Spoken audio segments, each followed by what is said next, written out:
Realized we might have done this a couple hours ago, Joe, but questions for Joe in person first? Yeah. Initially, a reaction just hearing the crowd start calling for you to go in the game. Yeah, I know they made it tough on me, but it was exciting. It was fun to get that type of ovation from the crowd. Them chanting my name. That was that was pretty special to me. So I appreciate them for that. But the game was fun. I had a great time throughout the whole entire game. Just telling those guys what I see out there on the floor, and obviously just trying to help us get a win, man. So it's good to be in the win column. Ime said when you went in the locker room, you were joking that somebody gets on your hip that they're dead. And, we've seen that move a few times, I would say, over the years. Could you just kind of walk me through that possession and getting that shot off? Well, this is a pick and roll league, man. And once you can master the pick and roll, get to your spots, especially the sweet spots, it's hard to stop guys like that.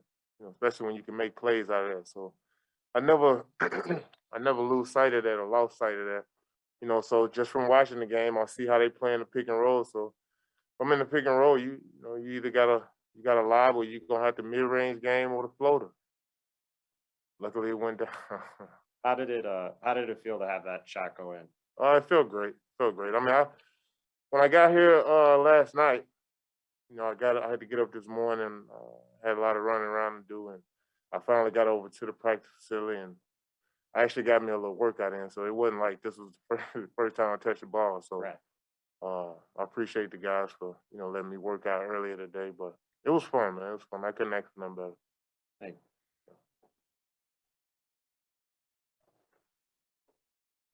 It's a name that stuck with you a long time, but we've never asked your thoughts on the name ISO Joe.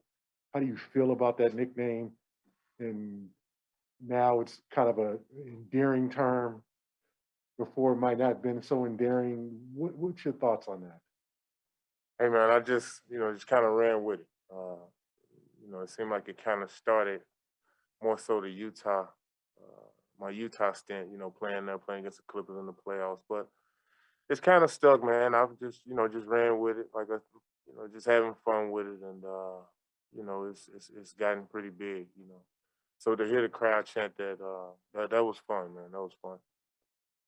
And how did the Big Three experience help you at all? What was that like? And I mean, can that help you at all in this situation? Oh, definitely. The Big Three was everything for me. Shout out to Ice Cube for allowing me and giving me a chance to put my skills on display, man, and go out and have fun. Every weekend. That was special. I got a chance to play with guys that I hadn't played with since college. So competing every weekend in the Big Three was awesome. It's still fun. Don't get me wrong. I love it. If it wasn't for that, I probably wouldn't be here right now. So I appreciate Q for that. And I mean, just to walk to the scores table, Yeah. people chanting your name, you take that's like a sports movie. And that's something you don't, I mean, that's like kind of a fantasy that you dream about coming back and it happens. How, can you digest that? And have you talked to your son? Did he get a chance to see the game? I'm sure he's seen it. I hadn't talked to him yet, but we talked a lot yesterday. And for me, yeah, it is kind of surreal, to have him chant my name like that and then come out and, obviously us get the win first and foremost. But to come in the game and be somewhat effective, that's fun. At my age, man, you try to relish every moment, enjoy the process, and live in the moment. So that's kind of what I'm doing right now, just living in the moment. It's fun. Hey, Joe, just curious, what was the locker room like for you post game with your teammates? I'm sure the guys were happy for you, but just getting in there and bonding with them more. It was great. I've probably talked to everybody on the squad before and after the game, but this team is we're trying to find an identity. Trying to come together as a squad and pile up as many wins as possible. So it's a great group of young guys in there, and I just try to go in there and be vocal. Whether I can tell them about some of my experiences or, throughout the game, whatever I see, I try to convey it to guys like Jaylen Brown, Jayson Tatum, Schroder. Just tell them, man, whether it's being more aggressive or being decisive on plays, it's just little things like that. It goes a long way. One Zoom call from John Corrales. Yeah, to that end, it's similar to what I was going to ask, but a lot of these guys, they talk about they grew up watching you and you're one of their favorite guys and all of that. And now they have a little bit of time with you in that locker room. Your words carry a lot of weight in there. How do you see this opportunity as far as passing down the knowledge that you've gained and helping a team that is trying to find itself? Yeah. Well, for me, I don't try to force that. That's gonna naturally happen.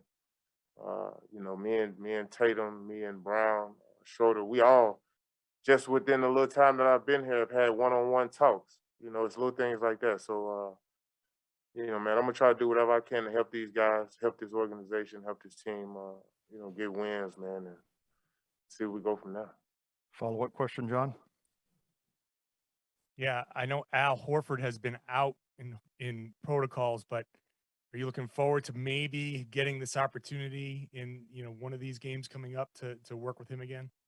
Man, we'll see what happens. I talked to Big Al earlier this morning.